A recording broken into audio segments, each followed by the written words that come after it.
C'est une tendance depuis 4 ans. Le nombre d'affaires poursuivables, c'est-à-dire nécessitant des décisions pénales, augmente chaque année.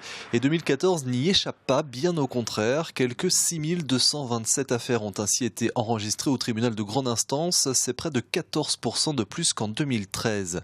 Parmi elles, et ce n'est pas une surprise, celles liées à la délinquance routière, toujours trop importante malgré une politique pénale renforcée. Nous allons continuer à travailler à la fois pour réprimer les comportements les plus dangereux, mais également vers la pédagogie. Nous allons travailler notamment avec l'éducation nationale sur ce point.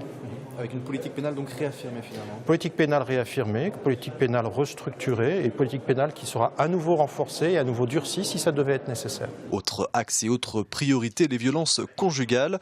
Le téléphone grand danger qui permet aux femmes victimes de violences d'être en contact direct avec les secours. Ce nouvel outil donc devrait étoffer cette année les dispositifs déjà mis en place sur le département. Alors le téléphone grand danger est déjà expérimenté en région parisienne. Nous allons en avoir quelques-uns dans le département au cours de cette année. On va réfléchir à sa mise en œuvre. Nous avons déjà des dispositifs de protection des victimes de violences conjugales, quelque chose qui est très dynamique avec l'association Passerelle, qui est un dispositif d'éviction du conjoint violent. C'est-à-dire que ce n'est pas à la victime de quitter les lieux, mais aux mises en cause de céder la place et qui se trouve par ce dispositif qui existe, que nous pratiquons, y compris dans les procédures d'urgence.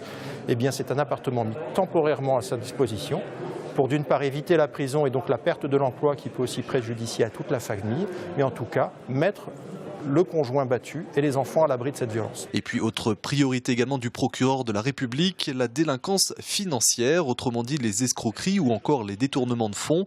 Là aussi une attention particulière va être apportée car si cette délinquance financière existe en Vendée, elle est plus difficile à élucider.